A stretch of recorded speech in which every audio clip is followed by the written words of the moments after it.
Hello and welcome. We are doing Mass Communication 335, and today we have a first chapter of Module 2, which is Introduction to Print Media.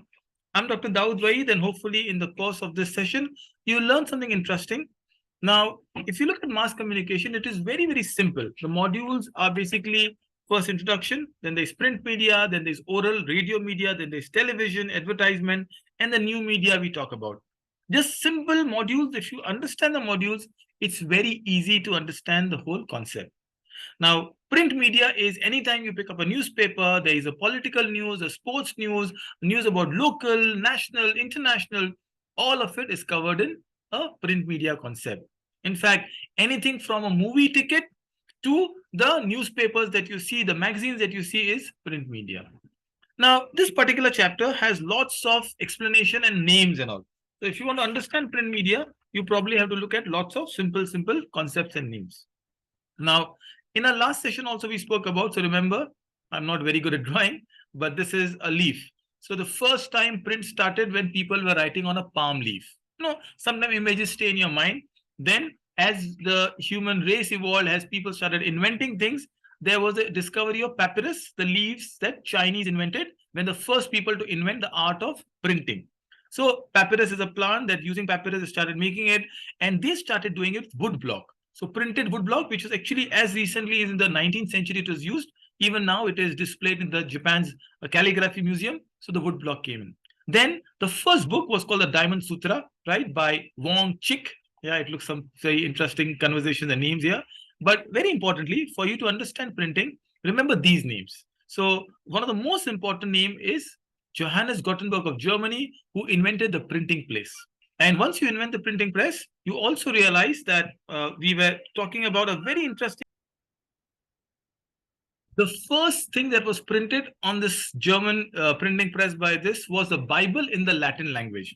And that's an interesting concept. A lot of 1,000 pages. So there's a lot of printing happening in the first part itself of the early 19th century. Now, quickly, when we look at printing, these are in-text questions, very interesting. Who invented the art of printing? That is the Chinese. Where and where the first paper mill started. Now, we know about the paper mill part of it. In India, where the paper mill was there, it was in Old Goa, Portuguese industry in Old Goa. That is where we were looking into it. And you can also look at the industry's first and foremost invention was the Chinese through the wood block. What are the interesting newspapers named? Just randomly, you don't have to even think of it. Most common and most popular newspaper is TOI, Times of India. You can also look at the Indian Express. You can look at the Hindu. You can look at the Statesman. So these are the common newspapers that we can think of.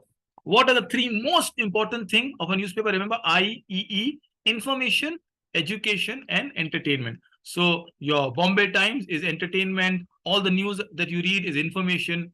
And of course, you educate yourself through the means and the chapters that we talk about. Now, in terms of understanding the first newspaper, so these are some quick questions we can get. Remember, Chinese were the first people.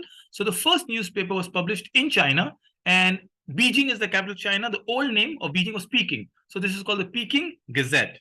What are the newspapers as they became more popular? They started being circulated. East India Company came to India. You know all of these stories that we know of. And remember two important things. In United States, the newspaper is called public occurrence. They're coming in public. And UK, it's called the daily paper. Again, this chapter has lots of names. Thode naams aap yaad kar lo, simple examples you remember, you'll be able to understand a lot of it in terms of it. What about India? And I'm skipping a lot of things so that you don't have to remember everything. But in India, the biggest city associated with newspaper and print industry is Kolkata. Kolkata is first in many things, the first metro station, the first railway company. It was the capital of East India Company, first Supreme Court, first post office, first telegraph office, a lot of things in Kolkata, right? So why not the first newspaper? So there was a Nobel Prize winner in Kolkata. So the first newspaper was started by a Britisher, James Hickory, of course, as the capital of Kolkata. The state is West Bengal, so it's Bengal Gazette. Bengal Gazette was a wonderful newspaper, only 2 pages, but East India Company did not like it. Now, this was an independent Britisher writing, criticizing the policies of the Britishers, so it was soon stopped. However, that led to the starting of the newspaper industry in India, and a lot of new names you'll see. So remember James Hickory and Bengal Gazette, but then soon we had the Indian Gazette, we had the Kolkata Gazette, and then the Bengal Journal. All of this in the early 18th century, which is 1780 and 1785. Now, because these newspapers are coming in, there was also Madras Courier, Madras Gazette, started, of course, from Madras. Now, is Mumbai behind? So, Mumbai Herald started. So, remember, Kolkata, Madras, and Mumbai. So, these are the newspapers that we had.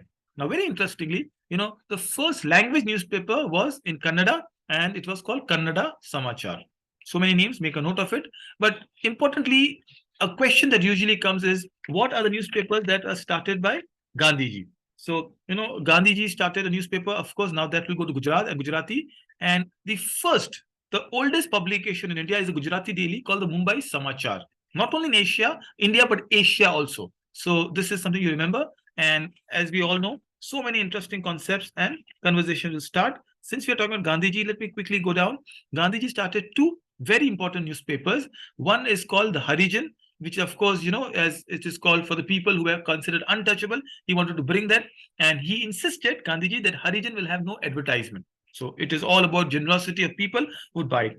And then there was a Gujarati newspaper called Navjivan. I don't know how many for Navratri and Rangoli. These are Navjivan. A New Life is the newspaper in Gujarati.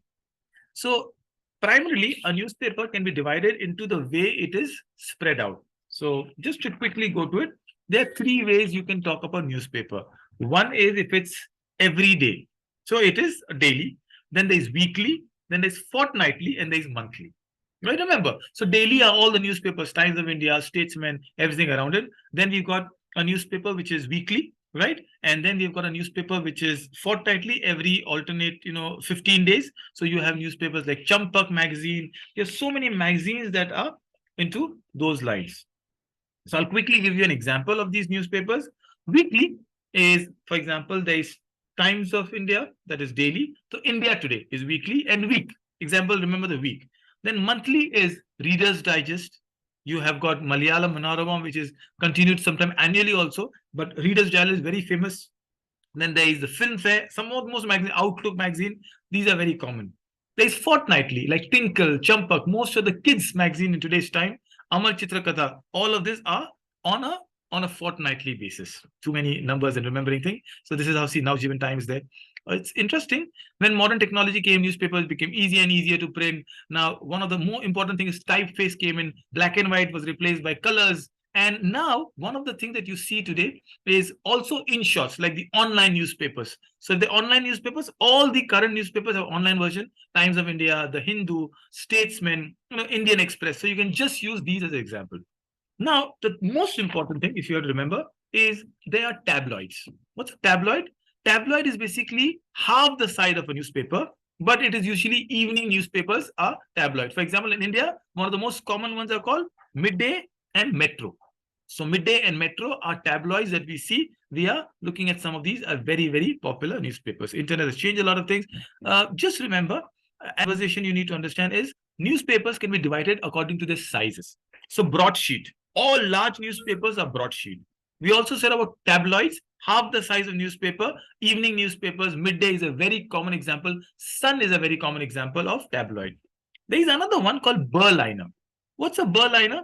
Berliner basically is the shortest form. The smallest of newspaper is the Berliner. So if I can just take you across what a Berliner would mean, and you'll understand. Small newspapers, pocket size, So remember, a Berliner could be, or middies. They're called middies. They're mostly popular in Europe. And Mint is a very, very popular example of a Berliner. Remember, broadsheet, tabloids, and Berliner. The last thing is an example of what's the difference between the two things. Print media and electronic media, a very short question. Most of us look at it and we look at this and we say, okay, what is the common thing? Now, for print media, you must be literate. So reading is a very essential part of print media. But electronic media, an illiterate person can also hear, and this becomes a part of the thinking. So print media literacy, electronic media, no reading skills required. Print media works on a deadline. Newspapers cannot be printed late. There is a printing, there's a delivery. There is no deadline in a electronic media. It is so with the same thing, you can go remote, even minute to minute update is possible. Immediate update is not possible. The same way you can write it down. Language in a print media is more literary, more grammatical, more flowery. It has to, punctuation marks, spelling mistakes will be taken care very, seriously. But in the oral media, in the electronic media, language is very, very user friendly. You don't need to do that. It is a very, very simpler, less formal medium. Print media usually is very permanent. That is, in a court of law, print media is more popular. You can't use a website, but a printed document is more important. But print media also gives you scope in that positive thing, in-depth scope. You can write stories and articles and all, but an electronic media has very less article. This, in summary, is an introduction to the print world, a very interesting chapter. Our next chapter is what is news, and hopefully we'll take a newspaper and decode it. Until then, good luck, study well.